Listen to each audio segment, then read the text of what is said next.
Hi, welcome to கணிதம் guide. இன்றைக்கி 10ஆம் வகுப்பில் 6வது பாடம் முக்கோணவியல் எப்படி செய்கிறது, ரொம்ப ஈஸியாக எப்படி செய்கிறதுன்னு பார்ப்போம். சரிங்களா? ரொம்ப ஈஸியான சாப்டர் முக்கோணவியல் தான். உங்களுக்கு ஃபார்முலா மட்டும் தெரிஞ்சாலே போதும், கடகடன்னு செஞ்சிடலாம். சரிங்களா? ஃபஸ்ட்டு எடுத்துக்காட்டு 6.1 என்ன கொடுத்துருக்காங்கன்னு பாருங்கள். tan square theta minus sine square theta equal to இந்த இது tan square theta sine square தீட்டான்னு நம்ம நிரூபிக்கணும். சரிங்களா? எப்படி நிரூபிக்கன்னு பார்ப்போமா? ஃபஸ்ட்டு இந்த சைடு கொடுத்துருக்கதை எடுத்து எழுதிக்கோங்க. tan square theta minus sine square theta எழுதிட்டு நம்ம என்ன செய்கிறோம்னா tan ஸ்கொயர் தீட்டாவை அப்படி வச்சுக்கோங்க. சைன் ஸ்கொயர் தீட்டா இருக்குது பார்த்தீங்களா? இந்த இதில் மேலையும் கீழேயும் காஸ் ஸ்கொயர் தீட்டாவால் பெருக்கிடும். சரிங்களா? பெருக்குனிங்கன்னா இப்போது பாருங்கள், இது ரெண்டும் அடிபட்டுருச்சுன்னா என்ன வரும்? tan square theta minus sine square theta. இந்த டைம் அப்படி வந்துடும், அப்படி தானே? அப்போது இங்கே மேலேயும் கீழேயும் பெருக்கிறதுனால ஒன்றும் மாற்றம் வரப்போகிறதில்ல. இப்போ நம்மளுக்கு என்ன தெரியும்னா, sine theta by cos theta equal to என்னது? tan theta. Sine theta by cos theta equal to என்னது? tan theta. அப்படி தானே? அப்போ இங்கே வந்து என்னது இருக்குது? ஸ்கொயர்டு இருக்குது. ரெண்டு பக்கமே ஸ்கொயர்டு இருக்கிறதுனால இங்கே வந்து என்னது வரும்? tan ஸ்கொயர் தீட்டான்னு வரும். அப்படி தானே? tan ஸ்கொயர் தீட்டா மைனஸ் இங்கேயும் ஒரு tan square theta into cos square தீட்டான்னு இருக்குது. அப்படி தானே? அப்போது இப்போ இது ரெண்டுலேயும் என்னது பொதுவாக இருக்குது? tan ஸ்கொயர் தீட்டா பொதுவாக இருக்குது. அப்போ இதை வந்து காமனாக வெளியெடுத்துருங்க. tan ஸ்கொயர் தீட்டா வெளியெடுத்தோம்னா இங்கே வந்து என்னது? tan ஸ்கொயர் தீட்டா வெளியெடுத்தோம்னா 1 மட்டும் இருக்கும். அப்படி தானே? அப்போ 1 மைனஸ் இங்கே tan ஸ்கொயர் தீட்டா வெளியெடுத்தோம்னா என்னது இருக்குது? காஸ் ஸ்கொயர் தீட்டா இருக்குது. அப்போது cos square theta.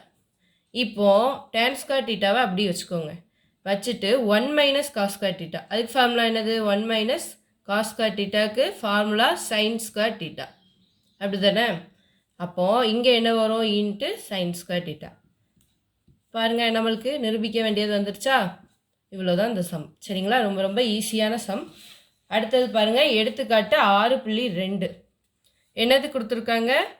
Sign A by 1 + cos A equal to இந்த இதை நம்ம நிரூபிக்கணும்னு சொல்லியிருக்காங்க. நிரூபிப்பவா? தீர்வு sine A by 1 + cos A. இதை வந்து அப்படியே எடுத்துக்கோங்க. எடுத்துட்டு என்ன செய்தோம்னா, இதோட இணை கீழே இருக்கிறதோட இணை என்னது? இங்கே வந்து ப்ளஸ் இருக்கிறத மைனஸாக மாற்றினோம்னா அதுதான் இணை. சரிங்களா? மேலையும் கீழேயும் பெருக்கணும்.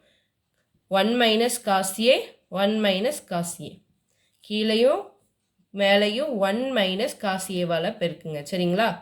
இப்போ சைன் ஏ இன்ட்டு இங்கே என்னது இருக்குது? 1 மைனஸ் காஸ் ஏ.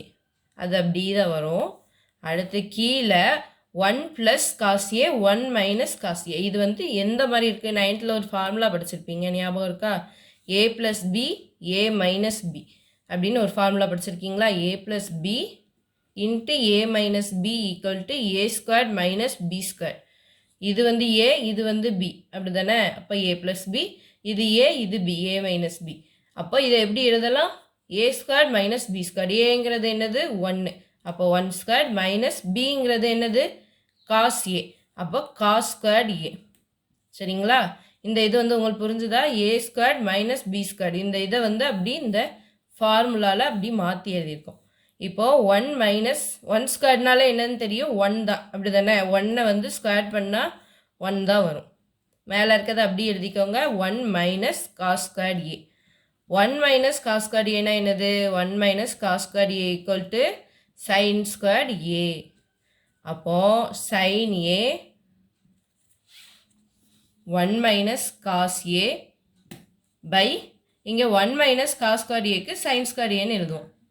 சைன்² ஏ. இப்போது மேலே பாருங்கள், சைன் ஏ இருக்குது, கீழே சைன்² ஏ இருக்குது. இந்த சைன்² ஏனா சைன் வந்து 2 தடவை இருக்கதா அர்த்தம். சைன் ஏ இன்ட்டு சைன் ஏ அப்படின்னு 2 தடவை இருக்கதா அர்த்தம். அப்போ இந்த இதில் ஒரு சைனை அடிச்சுட்டு இங்கே மேலே இருக்க ஒரு சைனை அடிச்சிட்டோம்னா மிச்ச பேலன்ஸ் என்னது இருக்கும்? இதில் ஒரு சைன் மட்டும் இருக்கும். அப்படி தானே? அப்போது மேலே என்னது இருக்குது? 1 மைனஸ் காஸ் ஏ, கீழே என்னது இருக்குது? ஒரே ஒரு தடவை சைன் ஏ. பாருங்கள், நிரூபிக்க வேண்டியது வந்துருச்சா? அவ்வளோதான். இந்த சம் வந்து முடிஞ்சுது. உங்களுக்கு இது வந்து புரிஞ்சுதா புரியலையான்னு கமெண்ட்டில் சொல்லுங்கள். சரிங்களா? இதோட இந்த ஃபார்முலாவை நம்ம ஈஸியாக எப்படி ஞாபகம் வச்சுக்கிறதுங்கிறத ஷார்ட்ஸில் சொல்லி தந்திருக்கேன். அதை பார்த்துக்கோங்க. சரிங்களா?